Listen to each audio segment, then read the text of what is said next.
But right off the bat, the odds are 95 to 5 that he's thinking, acting, and talking like the wrong group. They're wonderful people. They love him. They'd do anything in the world for him. They want him to succeed.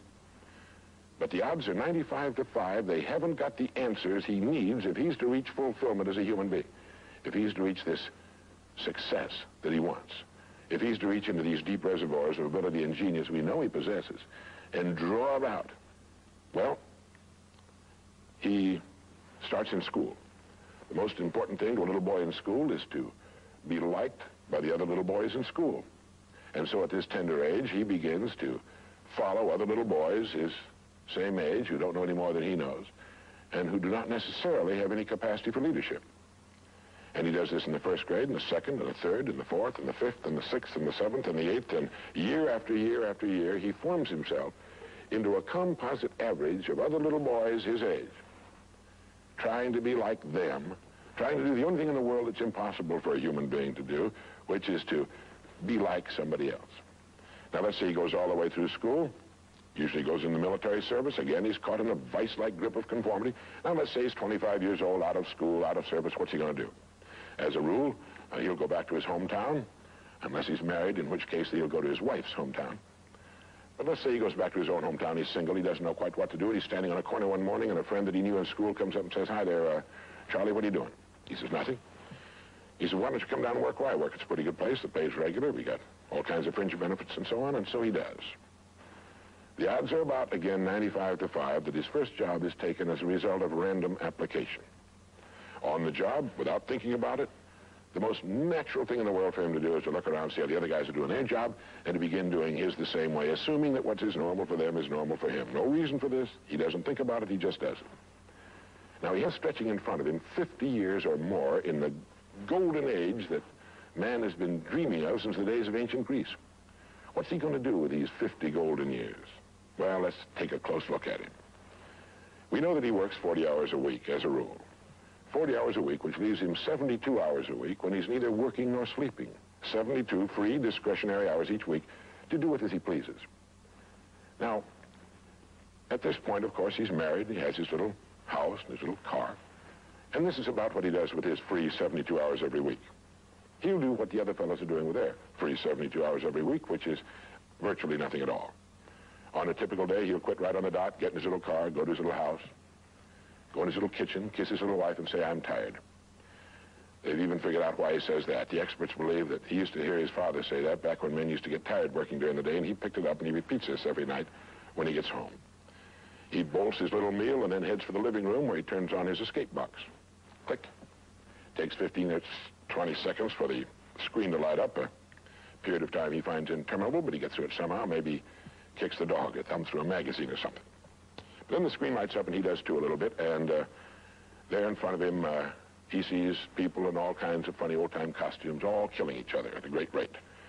One expert has agreed that the average family can see more death and bloodshed and carnage on his television set in a week than Crassus saw when he crucified 6,000 prisoners on the southern road to Rome. But you know how those experts are. He could certainly be off one or two. But he sits there for about 5.5 or 6 hours. 25% of all free time now is spent in front of the tube, according to the latest statistics. Now, there's nothing wrong with this particularly, except that he's watching other people who are earning excellent incomes in the pursuit of their careers, while he doesn't make a nickel, and gets the only two things you can get from watching TV on that kind of a schedule. He gets red eyes and a hollow head. Now, this is not meant to be an indictment of television. I've got a couple of television sets at home, too. I have a couple of cars at home, too, but I don't go home at night and drive around the block for 6 hours. If there's someplace I want to go, fine. My car will take me there. If there's a great program, like a golf match or something like that, I want to see it. But he sits there for 6.5 hours until finally his wife, who's a little more practical than he is, taps him on the shoulder, and she said, "Charlie, I think it's about time you went to bed. You've got to get up in the morning, go to work." And he's okay, and he shuts it off. He knows how to do that. He just shuts it off and goes to bed. Next morning, he gets up, and he does this all over again. He does this every day for 40 years. At the end of 40 years, he's retired, which always kind of catches him by surprise. No one's ever figured that one out either. And then he dies at 85 or 90, the way medical science is moving us along, out of sheer boredom. Well, what's the problem? Is there a tragedy here? Not really, if that's the way Charlie wants to spend his life, our mythical, hypothetical young man. If he wants to spend his life that way, that's his business. He lives in a free society, can do anything with it he wants. But there's a terrible tragedy here if he's living that way because of the total lack of a decision. If he's living that way simply because he's still doing what he was doing in the first and second grade, and that's going along with the fellows up and down the block on the unspoken assumption that they know how to live, then there's a real tragedy there, because they've never known how to live, not in all the recorded history of mankind. He never finds out who he is. He never reaches into the deep depths of his abilities, his talents. He never learns that he can have just about anything he wants in the world, that he can call his own shots, tell his own fortune, and it's kind of a pity. Well, what's needed? Well, what's needed, I think, is a checklist, like an airplane pilot uses. I think that living successfully is as important as flying an airplane. And here are some of the things that I think should be on that checklist that could help this man live a more meaningful, more interesting, more exciting, more enjoyable life. The first thing that he ought to have on his checklist, in my opinion, is the word a goal. A man without a goal is like a ship without a rudder. He doesn't know where he's going. He then belongs to that 95% that he's just living day by day, month after month, like a starfish or an amoeba. He needs to know where he's going. Back in the early days of navigation, sailors used to see a strange sight in the Antarctic. They'd see a giant iceberg towering high out of the sea, and it would be moving against the wind. The wind would be blowing this way. The great iceberg would be moving right into the teeth of the wind. And this, of course, frightened the sailors whose ships were powered by the wind, until it was discovered that, of course, only a fraction of the great berg was visible, and that its huge, ponderous roots were caught in the great currents of the ocean. And it was being borne purposely along its way, regardless of the winds and the tides on the surface. Well, this is what a man needs. He needs his roots deep in a great mainstream of his own choosing, and then he'll move along his way, regardless of the winds on the surface of his life or short-term expediency, and he'll get to where he's going. A second word on our checklist might be the word attitude. It's been called the most important word in any language in the world, because it's our attitude toward our world, toward all the people in it, that will determine the world's attitude and all the people's attitude toward us. It's a simple thing. Most of us know it, but we tend to forget it.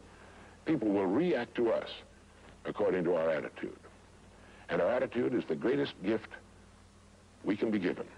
You know, the little creatures of the world were given a wonderful gift by Mother Nature called protective coloring, in which they can blend into their background without being seen. But man was not given this great gift, because man was given an incalculably greater one. Only man has the godlike power to make his surroundings change to fit him, because his environment will change as he changes. A man's environment is a merciless mirror of him as a human being.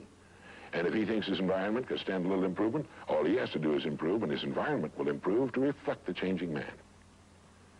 Third would be the word think. To think. The highest function of which a human being is capable. It was put pretty well by the great Pulitzer Prize-winning playwright Archibald MacLeish in his great play, The Secret of Freedom, in which he has one of his characters say, "The only thing about a man that is a man is his mind.